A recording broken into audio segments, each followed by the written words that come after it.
Hey everyone, and welcome to this explainer. Have you ever actually stopped to wonder why the seemingly random sounds coming out of your mouth actually manage to describe the vast, incredibly complex universe around you? It's something we literally do every single day without a second thought. But today, we're going to embark on an absolutely fascinating journey into how that actually works. We're going to explore how we as humans make sense of the world. And we're doing this not by looking at what the world is physically made of, but by examining the hidden structural blueprints that allow us to know anything about it at all. So, if you want to know the secret behind how your words lock onto reality, you are in exactly the right place. For literally thousands of years, philosophers were completely obsessed with that first question. What is reality made of? They practically held up a magnifying glass to the universe, spending centuries arguing over whether everything is fundamentally made of water or tiny atoms or some eternal spirit. But in the 20th century, the tradition of analytic philosophy marked a huge, decisive shift. They basically put down the magnifying glass and picked up a compass. They completely transformed the question into how can reality be represented, analyzed, and logically reconstructed? They realized that, hey, before we can definitively say what the universe is made of, we first have to understand the very tools and the language we're using to describe it. So, here is our roadmap for today. We'll start with a shift in philosophy, then we'll dive into Wittgenstein's famous picture theory, explore how we reconstruct reality logically, and finally arrive at the discovery of something incredibly profound, the third realm. Let's get into it.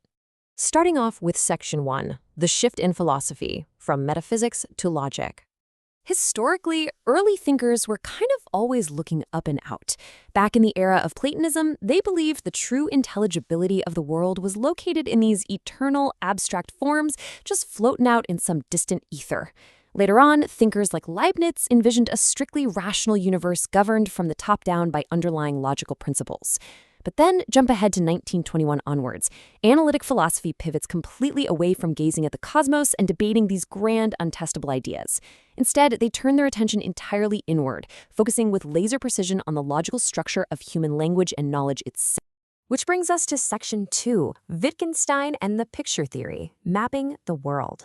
This brings us to a truly pivotal moment in 1921, with a groundbreaking work called the Tractatus Logico-Philosophicus, written by Ludwig Wittgenstein. In it, Wittgenstein introduced what is known as the picture theory, or the Pictorial Theory of Meaning. The core concept here is that language represents reality by mirroring its logical structure. Think of it like this. Every single time you speak a true, factual sentence, you aren't just vibrating your vocal cords to make sounds. You are essentially drawing a logical map of the universe. Your words and the physical world share the exact same underlying structural blueprint. It's a real game changer. This map metaphor is incredibly powerful when you really stop to think about it. I mean, when you look at a map of a city on your phone, the pixels and screen are obviously not the physical city, right? But that map is meaningful and it's super useful to you because the spatial relationships on the screen correspond perfectly to the actual streets and buildings you're walking through. According to the picture theory, a sentence, or what philosophers call a proposition, works the exact same way. It's meaningful purely because its logical form corresponds perfectly to the logical form of reality. It preserves the logical relations of objects in the real world, allowing us to actually navigate life. Because of this, early analytic philosophy laid down 4 very sturdy cornerstones.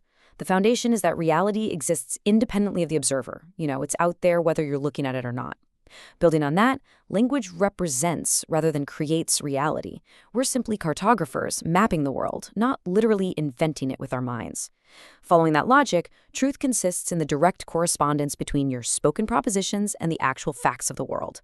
And finally, this means the ultimate task of philosophy isn't to build these massive, confusing metaphysical systems. Its job is simply to clarify logical structure and clear away the conceptual confusion hidden beneath our ordinary, everyday language.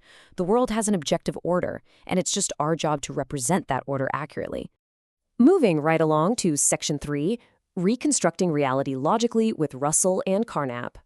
Traditionally, philosophy operated entirely by assuming objects, like trees or chairs or tables, exist as primitive realities, and then endlessly arguing over what they were fundamentally made of, pure metaphysics. But analytic philosophy shifts the focus entirely, completely changing the game. They asked a totally different question. How can the concept of an object be logically constructed in the very first place? This is a massive paradigm shift. It transforms metaphysics into pure methodology. Rather than beginning with wild assumptions about what exists in the universe, they decided to investigate the logical conditions that make it possible to even have a meaningful conversation about reality. So instead of relying on some divine rational order, they used a really rigorous methodology to rebuild scientific knowledge from the absolute ground up. In step 1, they started with the absolute simplest elements, what they called elementary experiential data. We're talking about the most basic sensory inputs imaginable here, like a quick flash of red light or a sudden feeling of heat on your skin. Then, in step 2, they applied formal logic and rigorous mathematical methods to that raw basic data. And finally, by step 3, they proved you could systematically construct the complex concepts we use every day, like matter, space, time, and causality. They proved you could build the whole universe of human knowledge, block by logical block. And this leads us to a pretty mind-bending conclusion. The world is not merely accepted as a given collection of random, disconnected items. It is logically articulated through vast, intricate networks of relations. Objects, events, and complex scientific concepts aren't just isolated entities floating in a void somewhere.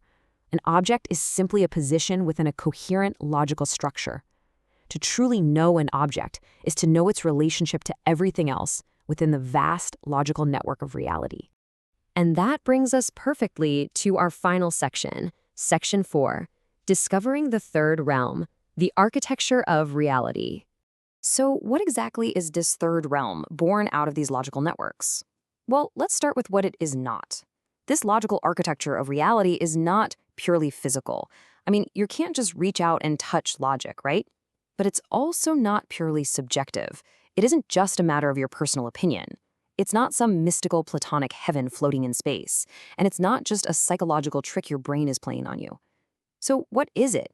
Well, it is fundamentally structural. It's a realm of logical relations, conceptual frameworks, and formal structures that organize both our thoughts and our physical experiences. Basically, it's the formal architecture that makes coherent reasoning and scientific explanation possible in the very first place. Which brings us full circle to the overarching metaphor of this entire explainer. A map is not the territory. Language is not reality itself. But language successfully describes reality because your propositions preserve the exact logical relations found in the physical world. Your thoughts and the physical universe aren't separate, disconnected domains. Both the map and the territory, both your internal thoughts and the external physical universe, share a single, common, underlying structure. I really want to conclude this narrative by emphasizing this incredibly empowering central thesis. Analytic philosophy replaces wild metaphysical speculation with clear, rigorous logical analysis. And in doing so, it proves that the world isn't just some chaotic mess that we happen to observe. It is structurally knowable. Reality, your thoughts, and the language you speak all participate in a single common logical order.